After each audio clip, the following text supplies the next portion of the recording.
Good morning students. આજના મેથ્સના લેક્ચરમાં આપ સર્વનું હૃદયપૂર્વક હાર્દિક સ્વાગત કરું છું। લાસ્ટ લેક્ચરની અંદર આપણે માહિતી આપેલી હોય અને આલેખ આપેલો પછી પ્રશ્નના જવાબો છે એ આપ્યા હતા। હવે આજના લેક્ચરની અંદર આપણે આલેખ દોરવાના છે, એક અલગ રીતથી ગ્રાફ પેપરની અંદર આલેખ દોરવાના છે। તો ચાલો તૈયાર થઈ જાઓ ગ્રાફ જોવા માટે, બરાબર? તમારે દોરવાના પણ છે આલેખ, તો ખાસ આપણે ગ્રાફ પેપરની અંદર આલેખ દોરીએ। બધા વિદ્યાર્થી મિત્રો, સ્વાધ્યાય 9.4 નો દાખલો 4 છે એની આપણે આજે ગણતરી કરશું। લાસ્ટ લેક્ચરની અંદર આપણે દાખલાની ગણતરી કરી લીધી છે। સ્વાધ્યાય 9.4 ની અંદર 1, 2 અને 3 નંબરના આલેખ છે એ આપણે દોરી લીધા છે। હવે જે 4 નંબરનો આલેખ છે અહીંયા આપેલો છે, આપણે એ દોરી અને સમજ મેળવીએ। તો કે અહીંયા એક શહેર આપેલું છે અને એ શહેરની અંદર જુદા જુદા વય જૂથની સંખ્યા ધરાવતી વ્યક્તિઓની સંખ્યા દર્શાવતું કોષ્ટક આપણને માહિતી દ્વારા દર્શાવેલું છે। માહિતીના આધારે એક એકમ લંબાઈ બરાબર 20,000 વ્યક્તિનું પ્રમાણ માપ લઈ અને લંબ આલેખ છે એ દોરો, એવું આપણને અહીંયા સૂચનામાં કીધું છે। એટલે કે પ્રમાણમાં પણ તમને કહી દીધું છે કે કેટલું તમારે લેવાનું છે, તો કે એક એકમ લંબાઈ બરાબર 20,000 વ્યક્તિનું પ્રમાણ માપ લઈ અને લંબ આલેખ દોરીએ। તો કે વય જૂથ કયું છે, તો કે 1 થી 14 વર્ષની વય જૂથ। ત્યાર પછી છે બીજી વય જૂથ છે 15 થી 29 વર્ષના જે વય જૂથનું એક ગ્રુપ છે। ત્યાર પછી ત્રીજું ગ્રુપ છે 30 થી 44 વર્ષની વય જૂથનું એક ગ્રુપ। ત્યાર પછી 45 થી 59 વર્ષની વય જૂથનું એક ગ્રુપ, 60 થી 74 વર્ષની વય જૂથનું એક ગ્રુપ અને 75 અને તેથી વધુ વર્ષ, બરાબર, જેને આપણે સિનિયર સિટીઝન તરીકે ઓળખીએ છીએ। 1 થી 14, 15 થી 29 છે, 30 થી 44, 45 થી 59, 60 થી 74 અને 75 અને તેથી વધુ, જેમાં તમારા દાદાનો અને બધાનો સમાવેશ આપણે કરી શકીએ। 1 થી 14 વર્ષની અંદર તમારો ખુદનો સમાવેશ થાય છે, બરાબર। 15 થી 29 વર્ષ છે, જેમાં આપણે યુવાનોનો સમાવેશ કરી શકીએ। મીન્સ 30 થી 44, 45 થી 59, 60 થી 74 અને 75 અને તેથી વધુ વ્યક્તિઓની સંખ્યા આપણને આપી છે। તો કે 1 થી 14 વર્ષમાં કેટલા છે વ્યક્તિઓ, તો કે 2 લાખ વ્યક્તિઓ છે। ત્યાર પછી 15 થી 29નું જે વય જૂથ છે એમાં તો કે 1,60,000 વ્યક્તિઓ છે। ત્યાર પછી 30 થી 44ની વય જૂથ છે તો કે એમાં તો 1,20,000। 45 થી 59 વર્ષની વય જૂથ એમાં પણ 1,20,000।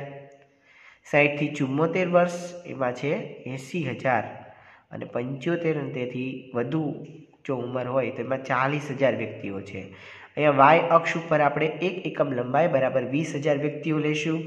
તો જે આલેખ છે એ તમે જોશો તો અહીંયા એક્સ અક્ષ દોરેલો છે આડી હરોળમાં, ઊભી હરોળમાં અહીંયા વાય અક્ષ છે એ પણ દોરેલો છે। એક્સ અક્ષ અને વાય અક્ષ આ બંને છે એ તમે જોઈ શકો છો। અહીંયા એક્સ અક્ષ ઉપર આપણે શું લેશું, તો કે એક્સ અક્ષ ઉપર આપણે લેશું, બરાબર, વ્યક્તિની સંખ્યા, બરાબર, અને વ્યક્તિની સંખ્યા છે એને આપણે લેશું વાય અક્ષ ઉપર અને એક્સ અક્ષ ઉપર આપણે લેશું વય જૂથ, બરાબર। 1 થી 14, 15 થી 29, 30 થી 44, 45 થી 59 એ જે વય જૂથ છે એને લેવાનું છે એક્સ અક્ષ। એટલે કે પહેલું જે હોય, બરાબર, દરેક માહિતીની અંદર એને તમારે એક્સ અક્ષ ઉપર અને જે બીજી માહિતી છે આંકડાકીય માહિતી એને તમારે વાય અક્ષ ઉપર છે એ લખવાની રહેશે।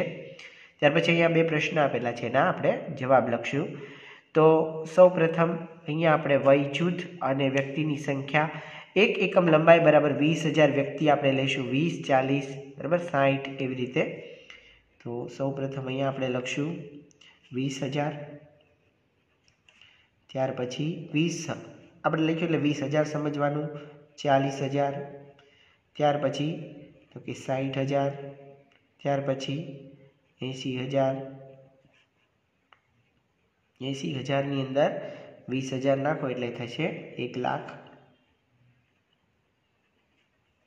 ત્યાર પછી 1,20,000 આપણે 1.20 કરીએ, 1,20,000, અહીંયા જગ્યા ઓછી છે, ઓકે। ત્યાર પછી 1,40,000 1.40, ત્યાર પછી 1.60 કરીએ 1,60,000, ત્યાર પછી 1,80,000, ત્યાર પછી અહીંયા થશે 2,20,000 સુધી આપણે લખી લઈએ 2.20, કેમ કે અહીંયા 2 લાખ સુધી આપેલું છે એટલા માટે અહીંયા આપણે 2.20 સુધી લખી લઈએ. 20,000ની આપણે છે એ 20,000 વ્યક્તિઓ બરાબર 1 એકમ લંબાઈ લીધી છે y અક્ષ ઉપર. તો અહીંયા આપણે લખશું વ્યક્તિની સંખ્યા.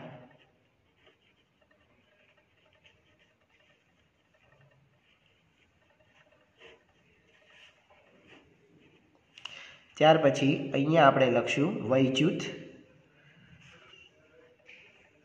એટલે કે જે ઉંમર પ્રમાણેના ગ્રુપ છે. સૌપ્રથમ અહીંયા આપણે 1 થી 14નું ગ્રુપ છે એ લખશું. ત્યાર પછી એક અંતર મૂકી 1 સેન્ટીમીટરનું 15 થી 29, ત્યાર પછી 30 થી 44, ત્યાર પછી એક ખાના મૂકીને 45 થી 59, ત્યાર પછી 60 થી 74, ત્યાર પછી 75 અને તેથી વધુ,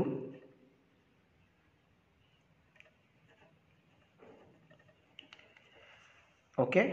ત્યાર પછી હવે આપણે આલેખ છે એને દોરવાની શરૂઆત કરીએ. તો કે 1 થી 14માં 2 લાખ છે, તો અહીંયા 2 લાખ ક્યાં આવશે એ આપણે જોઈએ. તો અહીંયા 2 લાખ છે એ અહીંયા આવે છે. આપણે અહીંયા આલેખ દોરી લઈશું.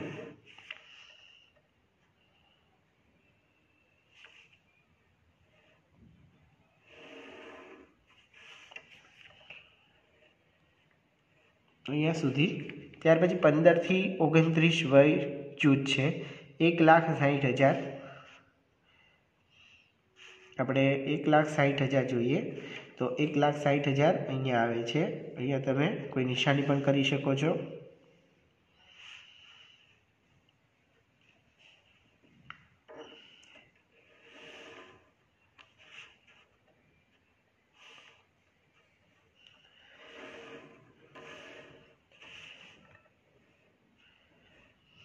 ત્યાર પછી છે 30 થી 44ની વય જૂથ, તો એની અંદર 1,20,000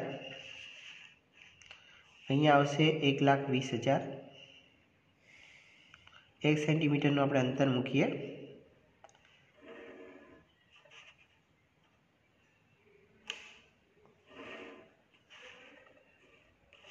ત્યાર પછી 45 થી 59 એમાં 1,20,000,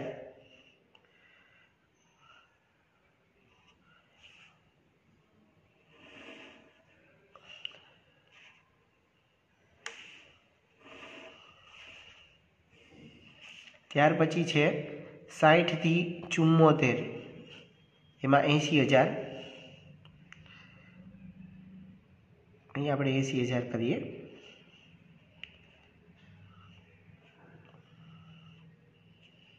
અહીંયા સુધી આવશે 20, 40, 60, 80.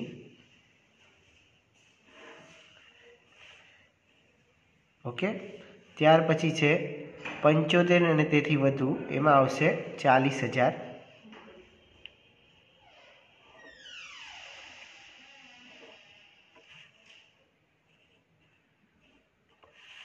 તો આ રીતે આપણે ગ્રાફ છે એ તૈયાર કર્યો છે બરાબર.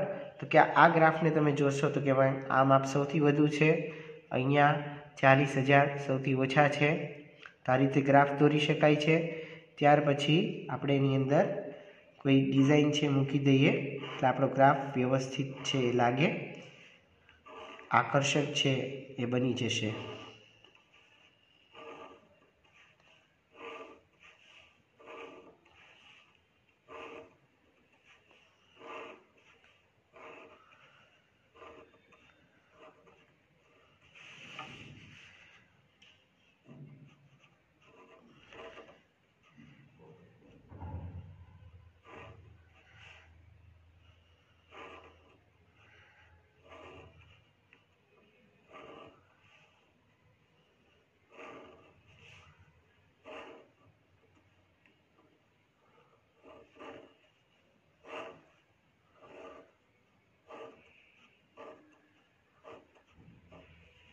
ત્યાર પછી આગળ 30 થી 44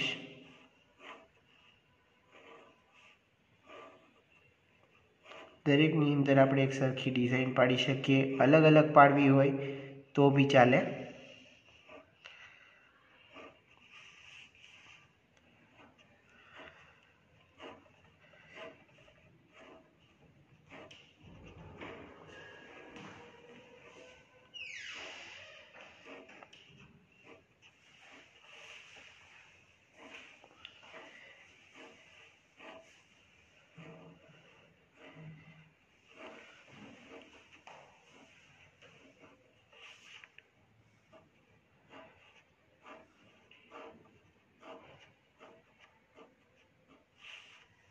તો આ રીતે આપણે આલેખ છે એ તૈયાર કરી શકીએ છીએ। સ્વાધ્યાય 9.4 ની અંદર દાખલો નંબર 4 ત્યાર પછી પ્રશ્નોના જવાબ છે। કયા બે વય જૂથમાં સરખી વસ્તી છે?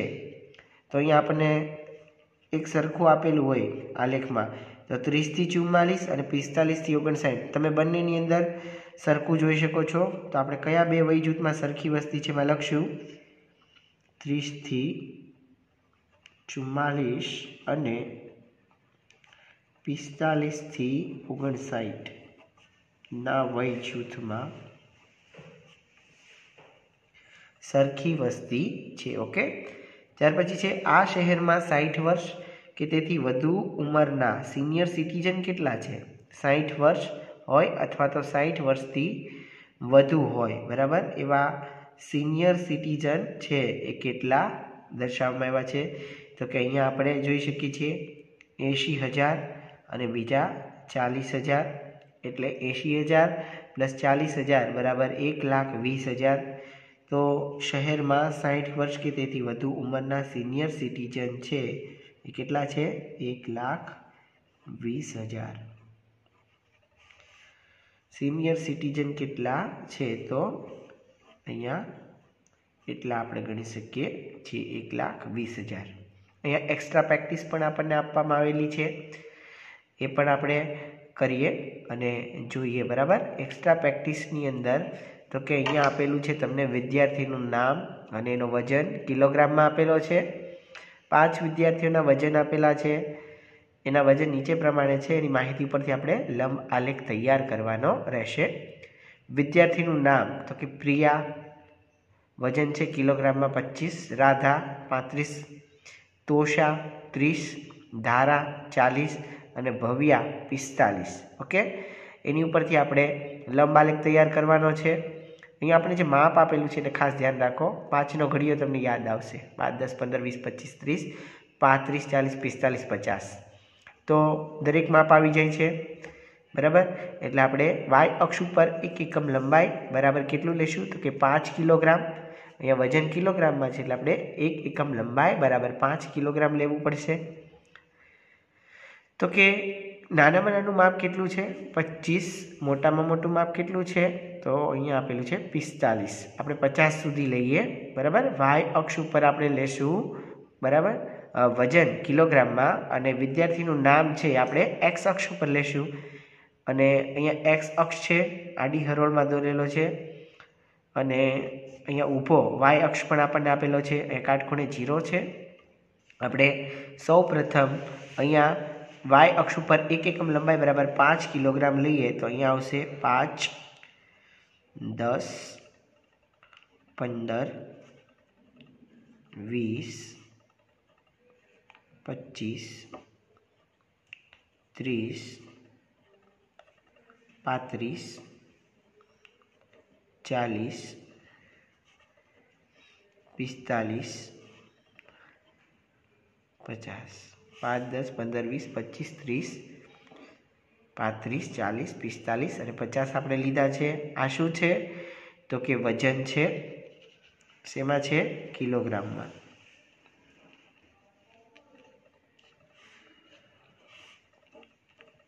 ત્યાર પછી તો કે અહીંયા નામ આપેલા છે વિદ્યાર્થીના, એ આપણે લખીએ। સૌપ્રથમ અહીંયા લખશું તો કે પ્રિયા પહેલું નામ છે, ત્યાર પછી બીજું નામ છે 1 સેન્ટીમીટરનું અંતર મૂકીને રાધા, 1 સેન્ટીમીટરનું અંતર મૂકી અને તોષા, 1 સેન્ટીમીટરનું અંતર મૂકી અને ધારા, સેન્ટીમીટરનું અંતર મૂકી અને ભવ્યા. ત્યાર પછી તો કે અહીંયા પ્રિયામાં આપણે જોશું તો કે કેટલું એનું વજન છે 25 કિલો. 5, 10, 15, 20, 25. અહીંયા આપણે લખશું 25 સુધી આલેખને લંબાવશું. આપણો સ્તંભાલેખ તૈયાર થશે. ત્યાર પછી રાધા તો કે રાધાનું વજન છે 35 કિલોગ્રામ.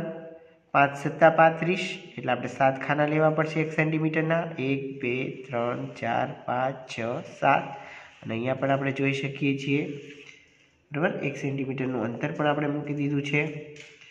અહીંયા 35 સુધી આપણે રાખશું. અહીંયા જે ઘાટી લાઈન છે એને તમારે વધારે ઘાટી કરવાની છે. કોઈ આછી લાઈન છે ન ઘૂસતા બરાબર. ત્યાર પછી તોષા તો કે તોષા 30 કિલો વજન છે. તમે પણ તમારા અલગ અલગ મિત્રોના વજનના માપ છે એ લઈ લ્યો અને પછી એને તમે આ રીતે આલેખમાં કન્વર્ટ કરી શકો છો.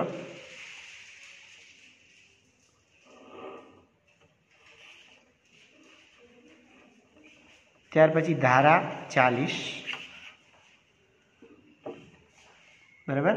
5 × 8 = 40 એટલે આપણે 8 ખાના લેવા પડશે. 1, 2, 3, 4, 5, 6, 7, 8 બરાબર. અહીંયા આપણે 40 સુધી લંબાવી દઈએ ધારાને.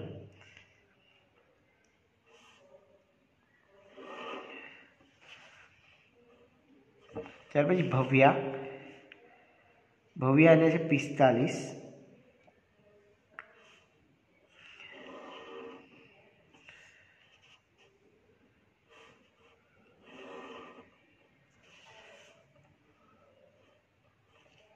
ઓકે, આ જે છે એ આપણે લખશું વિદ્યાર્થીનીનું નામ.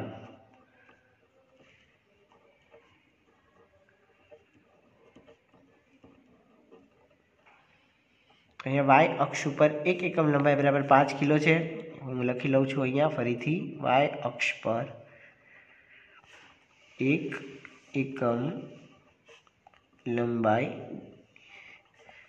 બરાબર 5 કિલોગ્રામ. ઓકે, આ રીતે તમારે આલેખ છે તૈયાર કરવાનો રહેશે. અહીંયા આપણે વજન લીધો, અહીંયા વિદ્યાર્થી નામ લીધું અને એના આધારે આપણો આલેખ તૈયાર કર્યો છે. આલેખને આકર્ષક બનાવવા માટે તમે તમારી રીતે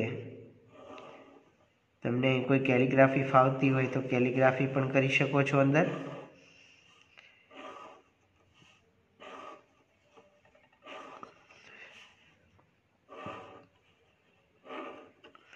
કોઈએ સ્કેલ વગર આલેખ દોરવો નહીં, કેમ કે સ્કેલ વગર આલેખ દોરી શકાય નહીં. સ્કેલ, પેન્સિલ, ચેક રબર દરેક વસ્તુઓ છે એ જ્યારે આલેખ દોરવા બેસો ત્યારે પોતાની પાસે રાખવાની અને જે પ્રમાણે માહિતી આપી હોય એ પ્રમાણે એને ફોલો કરતા જવાનું અને આલેખ છે એ દોરતા રહેવાનું.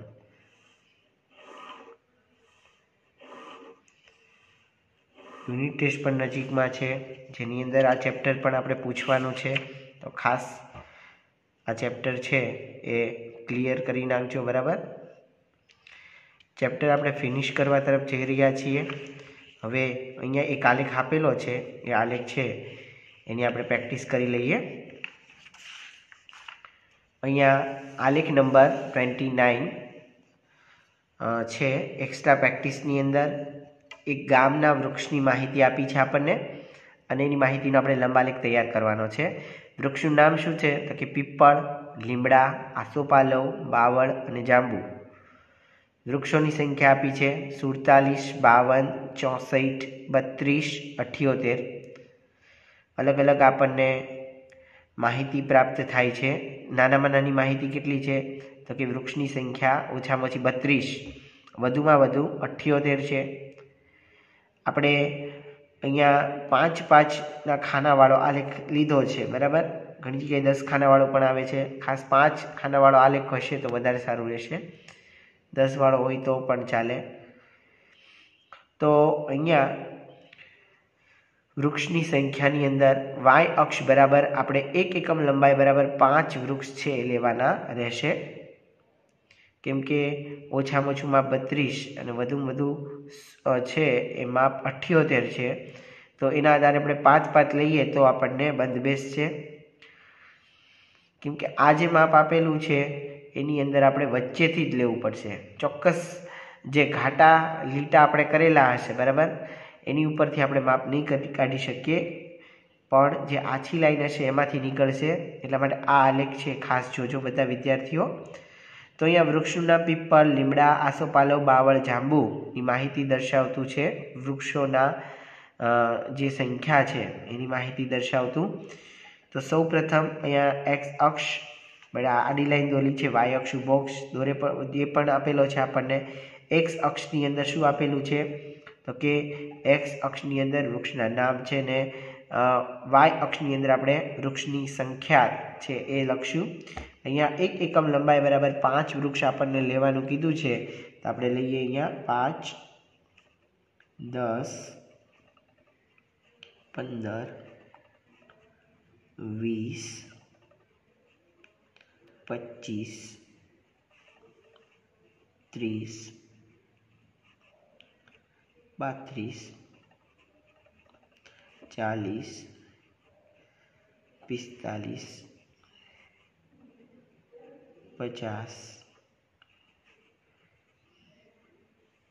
55, 60, 65, 70, 75, 80.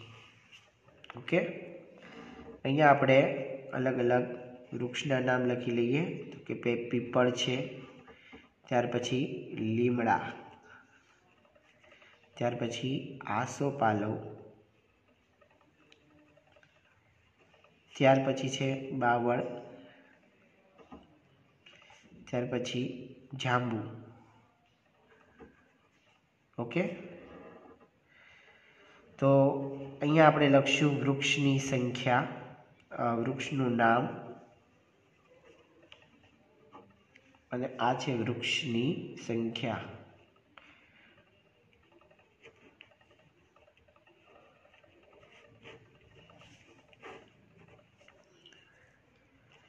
તો સૌ પ્રથમ પીપળ આપેલું છે અહીંયા આપણને. વાય અક્ષ ઉપર 1 એકમ લંબાઈ બરાબર 5 આપણે લઈએ છીએ. 47 બરાબર, તો કે અહીંયા 45 થાય છે, 46 અને 47. અહીંયા 47 થશે. તો આપણે 5, 10, 15 ખાસ યાદ રાખજો, 5, 10, 15, 20, 25, 30, 35, 40, 45. અહીંયા 45 સુધી થાય છે. ત્યાર પછી અહીંયા નાના ખાના સાવ આપેલા છે, તો કે એક 46 અને એક 47. બરાબર, અહીંયા સુધી આપણે દોરવું પડશે. આમાં ઝીણવટપૂર્વક સૂક્ષ્મતાથી તમારે દોરવું પડશે, યાદ રાખજો. ત્યાર પછી લીમડા, લીમડાના વૃક્ષો 52 છે એક ગામમાં. તો આપણે જોઈએ બરાબર, 1 સેન્ટીમીટરનું આપણે વચ્ચે અંતર મૂકી દીધું. 5, 10, 15, 20, 25, 30, 35, 40, 45, 50. હવે અહીંયા 50 પૂરું થઈ ગયું છે બરાબર, 50 છે 51 અને 52. તો અહીંયા સુધી આપણે લઈશું માપ. બરાબર, સેમ અહીંયા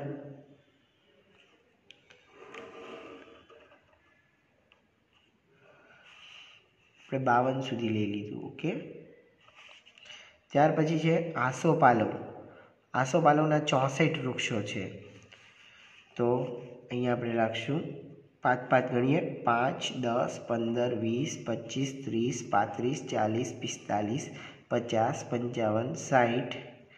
અહીંયા 60 પૂરા થાય છે. આપણને કેટલા કીધા છે? 64.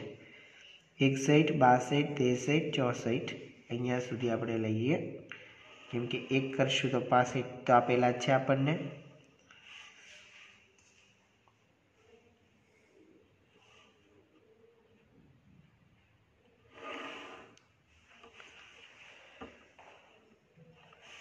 ત્યાર પછી બાવળ, બાવળ આપણને આપેલા છે 32, 5 છક 30, એટલે 1 2 3 4 5 6, બરાબર। અહીંયા 30 આવશે અને આપણે 2નો ઉમેરો કરશું, અહીંયા 32 આવી ગયા।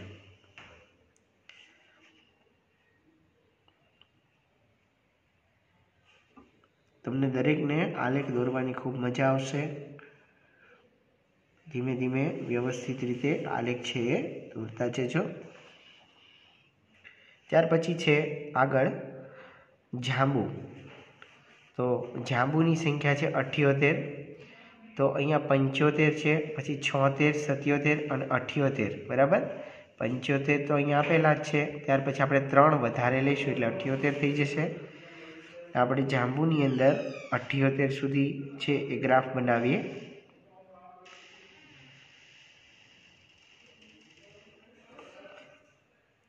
अठ्योतेर છે એટલે 5 10 15 20 25 30 35 40 45 50 55 60 65 બરાબર 70 75 75 અહીંયા થયા। હવે 3 આપણે ઉમેરશું 78, તો અહીંયા સુધી જાંબુમાં આપણે લેશું 78, સૌથી વધુ છે।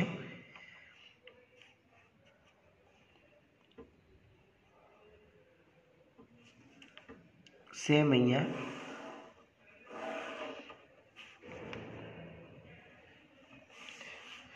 હવે આપેલો જે ગ્રાફ છે એની અંદર આપણે ડિઝાઇન કરી લઈએ।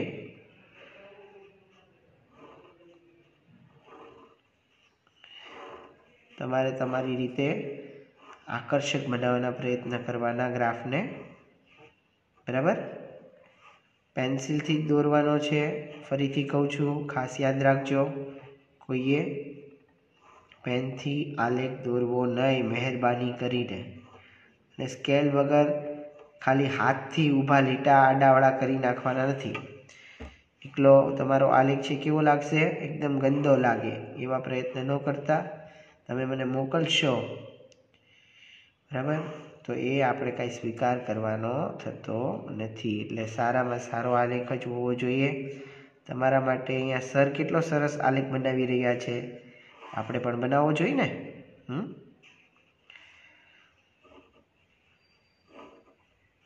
બધાને ગમે છે ને આલેખ બનાવવા? હા, બધાને ગમે છે, સરસ। કેમ કે આ તો ડ્રોઈંગ જેવું કામ છે કા, મેથ્સની અંદર આપણે ડ્રોઈંગ આવ્યું। સુલક્ષ સર આપણને ખૂબ સરસ મજાની ડ્રોઈંગની એક્ટિવિટી કરાવે છે, તો પછી તમે બધાને આલેખ દોરવા એ તો ખૂબ ગમતા જ હશે।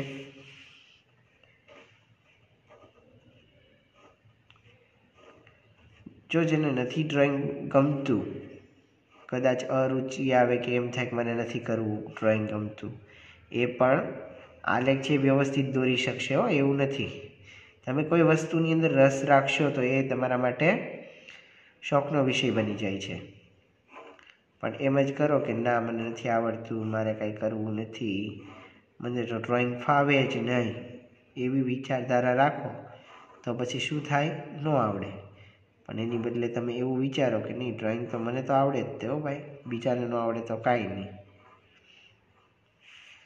અને ટ્રાય કરવાનું જેવું બને એવું, બરાબર। મને ન આવડે તો પણ હું ટ્રાય કરું છું, અને પછી આપણે એમાં સક્સેસ થઈ જાય। કેમ કે મારું ચિત્ર તમે બોર્ડ ઉપર જોયું હશે, એટલું બધું કાંઈ સારું નથી હોતું, પણ જો ટ્રાય કરું તો સારું થઈ શકે છે। ક્યારેક એવું હોય કે ઉતાવળની અંદર અક્ષર પણ સારા ન આવતા હોય, પણ ક્યારેક આપણે એને સારું બનાવવા માટે એક વ્યવસ્થિત પ્રયાસ કરીએ તો આપણે એને સારું બનાવી શકીએ છીએ।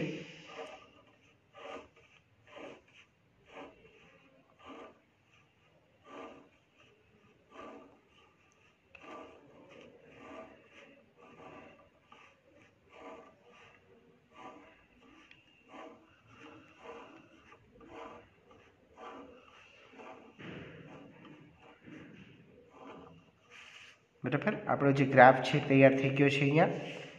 તો આ રીતે તમે ગ્રાફ બનાવી શકો છો। ગ્રાફ ખૂબ સરસ બન્યો છે। હજી તમને એવું લાગે કે આની અંદર આપણે કોઈ બીજી ડિઝાઇન છે કરવી છે તો એ પણ તમે કરી શકો છો અને ગ્રાફ છે એને સંપૂર્ણતાથી સારી રીતે બનાવી શકો છો। તો દરેક વિદ્યાર્થીઓએ ખૂબ સારી રીતે ડ્રોઈંગનું વર્ક કરવાનું છે, ગ્રાફ વર્ક કરવાનું છે। ઓકે, આખો ગ્રાફ જ્યારે તૈયાર થઈ જશે ત્યારે ખૂબ આકર્ષક લાગશે।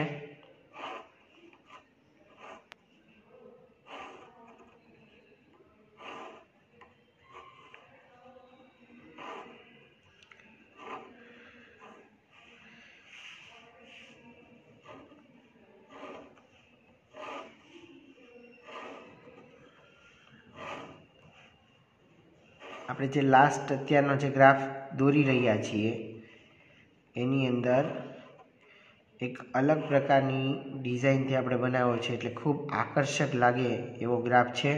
તમે પણ તમારી રીતે પ્રયત્ન કરજો સારામાં સારો ગ્રાફ બનાવવાની। માહિતીનું જે નિયમન છે એ ચેપ્ટરની અંદર અત્યારે આપણે જે ગ્રાફ બનાવ્યો છે, બરાબર, લાસ્ટ આપણો ગ્રાફ આપણે ગણશું। ત્યાર પછી લેક્ચરની અંદર જે નવો લેક્ચર આવે એમાં આપણે ફાઉન્ડેશનની અંદર જે આપણું ચેપ્ટર છે, ચેપ્ટર નંબર 9 માહિતીનું નિયમન, એ આપણે ફાઉન્ડેશનની અંદર જોશું। એટલે આપણું ચેપ્ટર નંબર 9 છે ફાઉન્ડેશનમાં પ્લસ ગ્રાફ વર્કની અંદર ક્લિયર થશે। તો વિદ્યાર્થી મિત્રો, આજે તમને આપણે જે ભણ્યા છીએ એને લગતો એક એનિમેટેડ વિડીયો છે એ પણ બતાવવામાં આવશે, તો એ પણ તમે કરજો। ખાસ આજના હોમવર્કમાં પણ ધ્યાન રાખજો કે હોમવર્કની અંદર તમારે શું કરવાનું છે। તો હોમવર્કની અંદર તમારે ગ્રાફ પોથીના દરેક આલેખ તમારે દોરાઈ ગયા છે, છતાં જો ન દોરાણા હોય તો એ ગ્રાફ દોરવાના છે, પ્લસ સ્વાધ્યાય પોથીની અંદર ચેપ્ટર નંબર 9 એક તમારે ક્લિયર કરવાનું રહેશે। એ આપણું આજનું ખાસ હોમવર્ક રહેશે, તો એ દરેક વિદ્યાર્થીઓ છે એની નોંધ કરજો અને ખાસ કેર કરજો।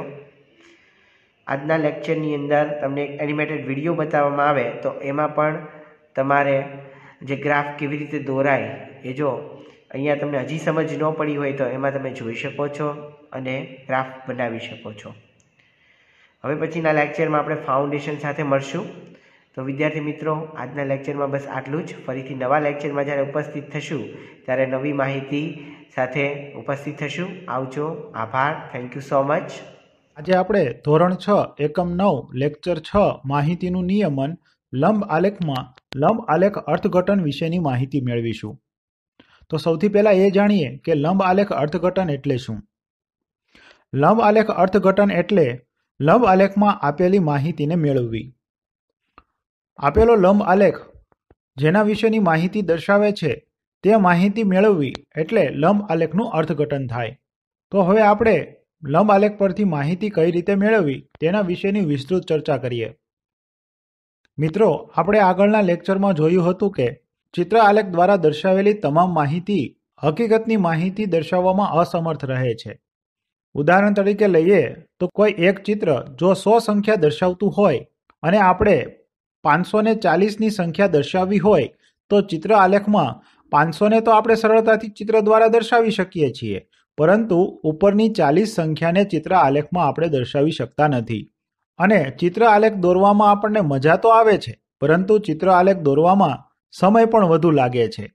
એટલે કે ચિત્ર આલેખ દ્વારા આપવામાં આવતી રજૂઆત એ ખૂબ ધીમી પ્રક્રિયા છે। આ ઉપરાંત તેમાં દર્શાવવામાં આવતા અંકોની ચોક્કસ રજૂઆત ચિત્ર દ્વારા આપણે કરી શકતા નથી। તો આપણે માહિતીને દર્શાવવા માટે એક નવી પદ્ધતિ જોઈએ, જેને લંબ આલેખ કહેવામાં આવે છે। લંબ આલેખ દ્વારા કોઈ પણ માહિતીને ચોક્કસતાથી આપણે રજૂ કરી શકીએ છીએ અને લંબ આલેખ દોરવા ચિત્ર આલેખની સરખામણીમાં ખૂબ જ સરળ હોય છે। તો પહેલાં એ જાણીએ કે લંબ આલેખ એટલે શું। તો લંબ આલેખ એટલે એક સરખી પહોળાઈના આડા અથવા ઊભા સ્તંભ કે જેમની વચ્ચે સરખું અંતર રાખવામાં આવે તેવા પ્રત્યેક સ્તંભની લંબાઈ આપવામાં આવેલી સંખ્યા દર્શાવે છે, તેને લંબ આલેખ કહે છે। તો ચાલો આપણે તેને ઉદાહરણ સાથે સમજીએ। અહીં ધોરણ 5 થી 8ના વિદ્યાર્થીઓની સંખ્યા દર્શાવતો આલેખ દર્શાવવામાં આવ્યો છે। આ આલેખમાં એક એકમ બરાબર 5 વિદ્યાર્થીઓ લેવામાં આવ્યા છે. લંબ આલેખ દર્શાવવામાં આવે છે ત્યારે લંબ આલેખ દોરવામાં એકમ લંબાઈ બરાબર અમુક ચોક્કસ સંખ્યા દર્શાવેલી હોય છે અને આ સંખ્યા એ આપણી માહિતી પર આધાર રાખે છે. જો માહિતીમાં દર્શાવેલી સંખ્યા વધુ હોય તો એકમ લંબાઈ બરાબર વધુ સંખ્યા લેવામાં આવે છે અને જો માહિતીની સંખ્યા ઓછી હોય તો એકમ લંબાઈ બરાબર ઓછી સંખ્યા આપણે લઈએ છીએ. અહીં આલેખ પરથી તમે જોઈ શકો છો કે ધોરણ 5માં 25 વિદ્યાર્થીઓ છે, જ્યારે ધોરણ 6માં 23 વિદ્યાર્થીઓ છે, ધોરણ 7ની અંદર 17 વિદ્યાર્થી અને ધોરણ 8માં 15 વિદ્યાર્થીઓ છે. જેમ માહિતીની સંખ્યા વધુ હશે તેમ માહિતીનો સ્તંભ પણ વધુ ઊંચાઈ ધરાવતો હશે. જો કોઈ માહિતીની સંખ્યા ઓછી હશે તો તે માહિતી દર્શાવતો સ્તંભ પણ ઓછી ઊંચાઈનો હશે. લંબ આલેખમાં દરેક સ્તંભની લંબાઈ એ માહિતીની સંખ્યા પર આધારિત હોય છે, પરંતુ દરેક સ્તંભની પહોળાઈ અને દરેક સ્તંભ વચ્ચેની જગ્યા ચોક્કસ રાખવામાં આવે છે. આપેલ આલેખમાં દર્શાવેલી માહિતીને આપણે મેળવતા શીખ્યા. હજુ એક ઉદાહરણ લઈ તેમાં દર્શાવેલી માહિતીને પણ આપણે અહીં ભારતની વસ્તી વધારો દર્શાવતો આલેખ દર્શાવવામાં આવ્યો છે.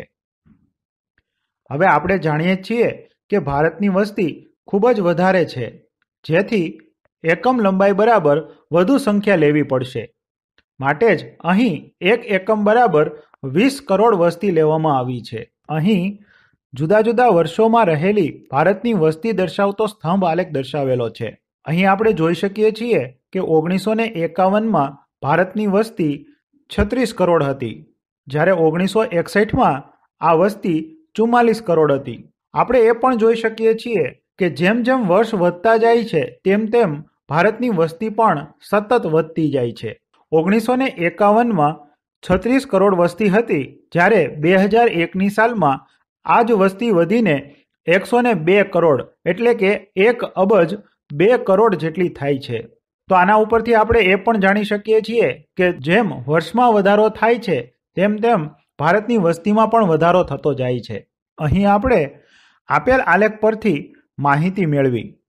હવે આપણે સ્વાધ્યાય 9.3ના દાખલાઓની સમજ મેળવીએ.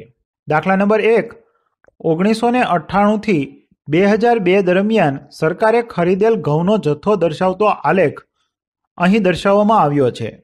અહીં એક એકમ બરાબર 5000 ટન ઘઉં લેવામાં આવ્યા છે. મિત્રો, તમે અહીં જોઈ શકો છો 1998, 1999, 2000, 2001 અને 2002ની સાલમાં સરકારશ્રી દ્વારા ખરીદવામાં આવેલા ઘઉંનો જથ્થો અહીં લંબ આલેખમાં દર્શાવેલો છે. અને લંબ આલેખ ઉપરથી આપણે જાણી શકીએ છીએ કે 1998થી લઈ 2002ની સાલ દરમિયાન દર વર્ષે 15,000 ટન, 25,000 ટન, 20,000 ટન, 20,000 ટન અને 30,000 ટન ઘઉંનો જથ્થો ખરીદેલો છે. તો હવે આપણે નીચેના પ્રશ્નોના જવાબ મેળવીએ.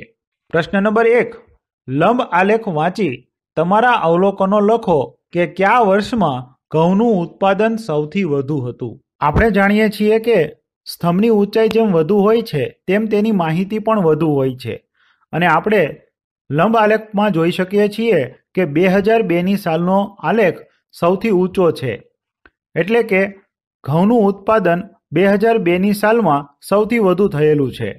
પ્રશ્ન નંબર 2, કયા વર્ષમાં ઘઉંનું ઉત્પાદન સૌથી ઓછું હતું.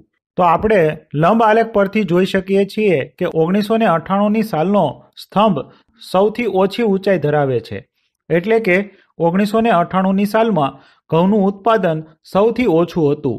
અહીં રકમમાં એમ કહેવામાં આવ્યું છે કે 1998થી 2002 દરમિયાન સરકારે ખરીદેલ ઘઉંનો જથ્થો દર્શાવતો આલેખ અહીં આપવામાં આવ્યો છે, જ્યારે દરેક પ્રશ્નમાં ઘઉંનું સૌથી વધુ ઉત્પાદન અને ઘઉંનું સૌથી ઓછું ઉત્પાદન એવું પૂછવામાં આવ્યું છે. આપણે જાણીએ છીએ કે આપેલો આલેખ એ સરકારશ્રી દ્વારા ખરીદેલ ઘઉંનો જથ્થો દર્શાવે છે, નહીં કે ઘઉંનું ઉત્પાદન. તો અહીં પ્રશ્ન એમ હોવો જોઈએ કે કયા વર્ષમાં સૌથી વધુ ઘઉં ખરીદવામાં આવ્યા હતા અને બીજો પ્રશ્ન એમ હોવો જોઈએ કે કયા વર્ષમાં સૌથી ઓછા ઘઉં ખરીદવામાં આવ્યા છે. એટલે કે પુસ્તકમાં પ્રશ્નો પૂછવામાં થોડી ભૂલ રહેલી છે. દાખલા નંબર 2, આપેલ લંબ આલેખ સોમથી શનિ સુધીમાં તૈયાર વસ્ત્રની દુકાનમાંથી વેચાયેલા શર્ટની માહિતી દર્શાવે છે. અહીં આલેખમાં સોમવારથી શનિવાર દરમિયાન એક રેડીમેડ શર્ટની દુકાનમાં સોમથી શનિવાર દરમિયાન દરરોજ વહેંચાતા શર્ટની માહિતી દર્શાવવામાં આવી છે. આ માહિતી પરથી આપણે પ્રશ્નોના જવાબ મેળવીએ. પ્રશ્ન નંબર 1. આપેલ લંબ આલેખ કઈ માહિતી આપે છે? આ પ્રશ્નનો જવાબ આપણે રકમમાંથી મેળવી શકીએ છીએ.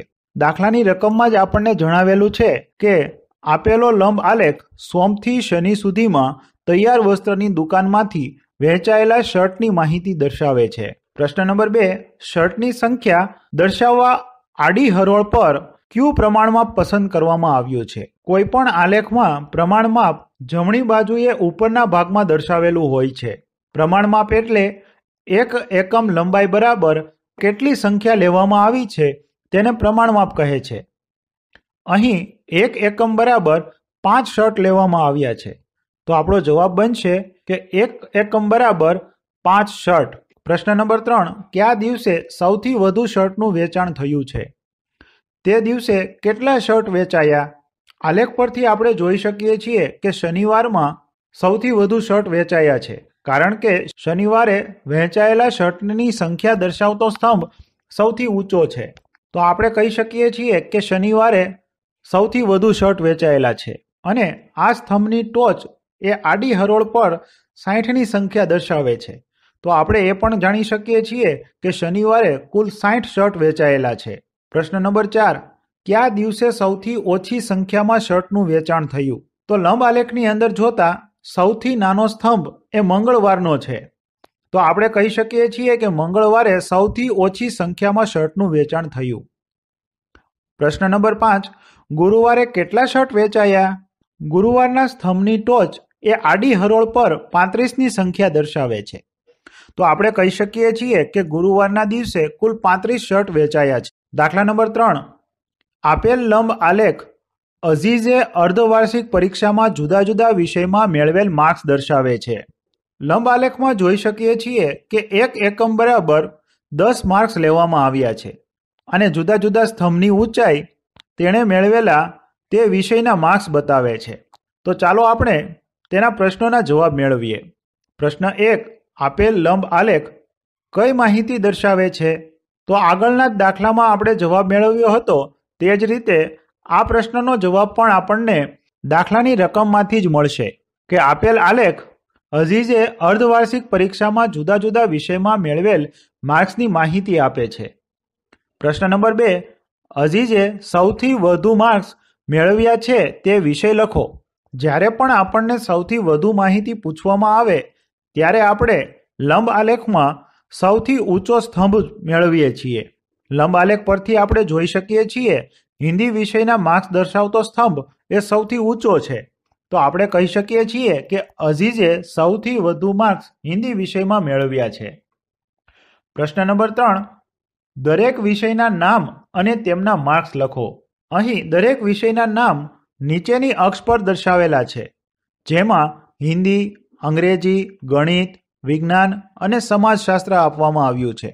તો આપણે તેનું કોષ્ટક બનાવીએ તો તેમાં 2 કોલમ લખીશું, જેમાં પ્રથમ કોલમ વિષય દર્શાવશે જ્યારે બીજા કોલમની અંદર માર્ક્સ દર્શાવવામાં આવશે.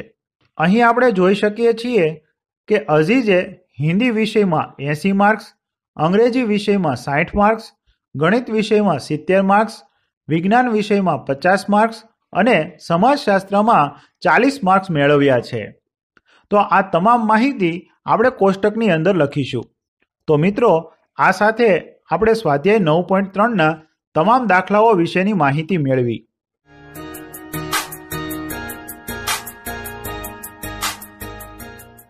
નમસ્કાર મિત્રો, હું સનિલ વાડોદરિયા એનસીઈઆરટી ગુજરાતી ચેનલ પર આપનું સ્વાગત કરું છું.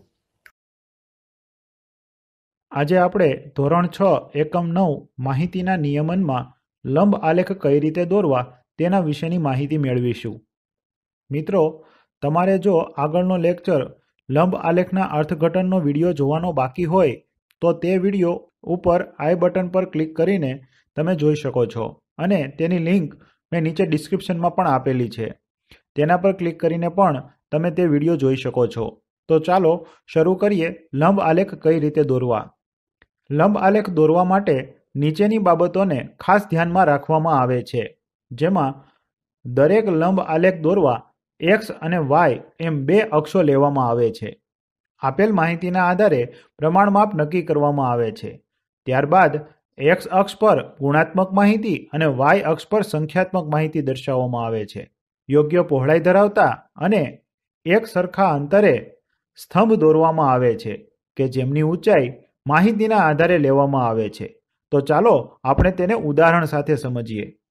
મિત્રો, આ એકમના પ્રથમ લેક્ચરમાં આપણે જે ઉદાહરણ લીધું હતું તે જ ઉદાહરણની માહિતી અહીં આપવામાં આવી છે અને આપણે આ માહિતીનો લંબ આલેખ દોરતા શીખીએ. લંબ આલેખની શરૂઆત આપણે અક્ષો દોરવાથી કરીએ છીએ. આલેખ પેપર પર ડાબી બાજુ અને નીચેની બાજુએથી 1 કે 2 સેન્ટીમીટર જેટલું અંતર છોડી બે અક્ષો દોરવામાં આવે છે, જેમાં ઊભી અક્ષને વાય અક્ષ અને આડી અક્ષને એક્સ અક્ષ કહે છે. એક્સ અક્ષ પર ગુણાત્મક માહિતી લેવામાં આવે છે. ગુણાત્મક માહિતી એટલે ગુણદર્શક માહિતી, જેમ કે શહેરોના નામ, ધોરણ, વર્ષ, વ્યક્તિઓ કે પ્રાણીઓના નામ, દિવસના નામ વગેરે માહિતી ગુણદર્શક માહિતી છે. અને આ પ્રકારની માહિતીને એક્સ અક્ષ પર લેવામાં આવે છે. અહીં આપેલ માહિતી કોષ્ટકમાં ફળોના નામ એ ગુણાત્મક માહિતી છે, જેથી તેને એક્સ અક્ષ પર એકમ અંતર છોડી લખીશું. ત્યારબાદ આપેલ માહિતીમાં સૌપ્રથમ વધુ માહિતી કેટલી છે તે નક્કી કરીશું. તેના આધારે પ્રમાણમાપ નક્કી કરીશું. જો માહિતીની સંખ્યા વધુ હોય તો એકમ અંતર બરાબર વધુ પ્રમાણમાપ લેવામાં આવે છે, અને જો માહિતીની સંખ્યા ઓછી હોય તો આપણે એકમ લંબાઈ બરાબર ઓછું પ્રમાણમાપ લઈશું. પ્રમાણમાપ નક્કી કરી પ્રમાણમાપના આધારે વાય અક્ષ પર સંખ્યા દર્શાવવામાં આવે છે અને નક્કી કરેલ પ્રમાણમાપ આલેખપત્ર પર જમણી બાજુ ઉપર દર્શાવવામાં આવે છે, જે અહીં તમે બાજુના આલેખમાં પણ જોઈ શકો છો. ત્યારબાદ માહિતી કોષ્ટકના આધારે યોગ્ય પહોળાઈ ધરાવતા અને એક સરખા અંતરે દરેક માહિતી માટે સ્તંભ દોરવામાં આવે છે. અહીં દર્શાવેલ માહિતીમાં સૌપ્રથમ જામફળ પસંદ હોય તેવા વિદ્યાર્થીઓની સંખ્યા 5 છે.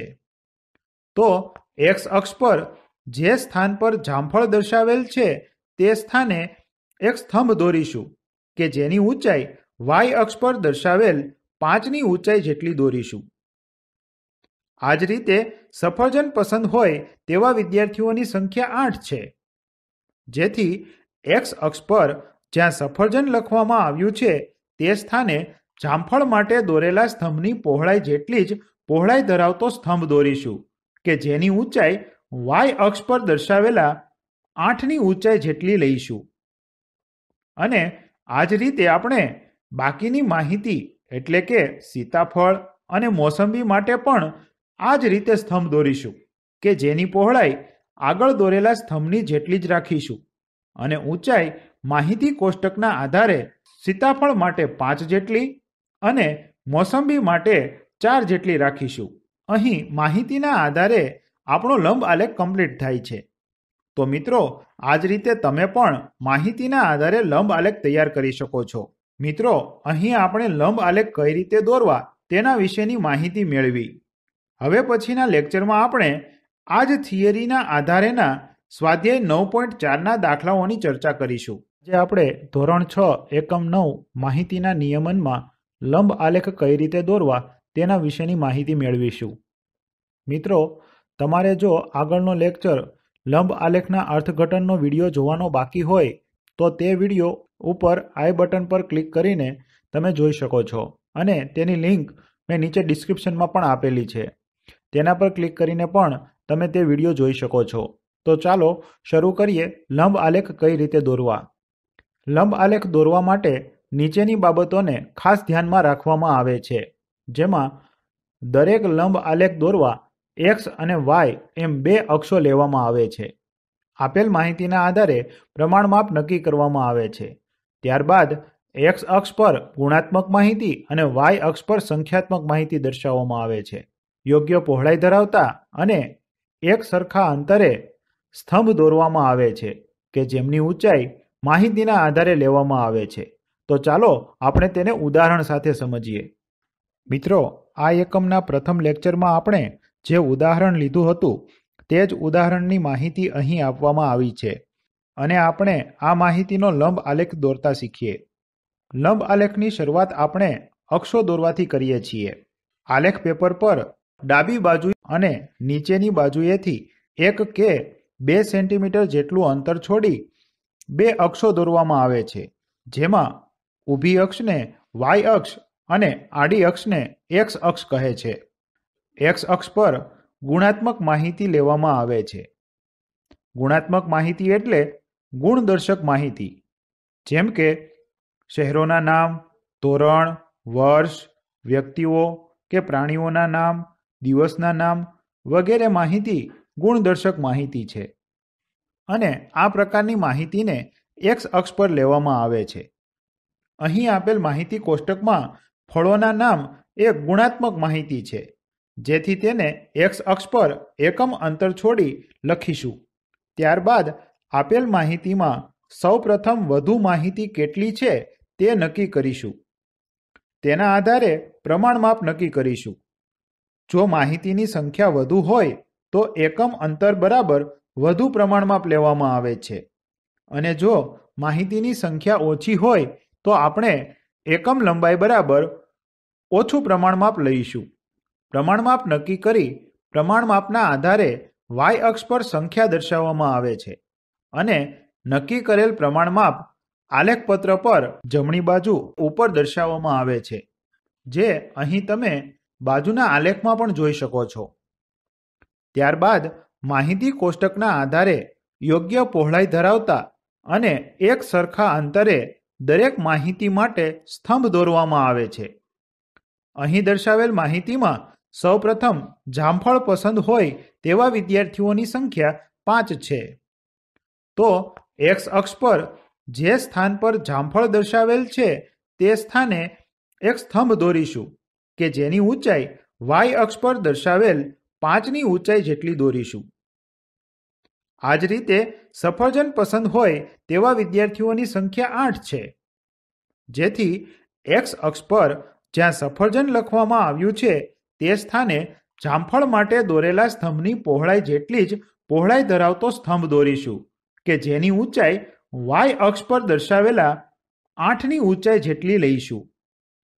અને આ જ રીતે આપણે બાકીની માહિતી એટલે કે સીતાફળ અને મોસંબી માટે પણ આ જ રીતે સ્તંભ દોરીશું કે જેની પહોળાઈ આગળ દોરેલા સ્તંભની જેટલી જ રાખીશું અને ઊંચાઈ માહિતી કોષ્ટકના આધારે સીતાફળ માટે 5 જેટલી અને મોસંબી માટે 4 જેટલી રાખીશું. અહીં માહિતીના આધારે આપણો લંબ આલેખ કમ્પ્લીટ થાય છે. તો મિત્રો, આ જ રીતે તમે પણ માહિતીના આધારે લંબ આલેખ તૈયાર કરી શકો છો.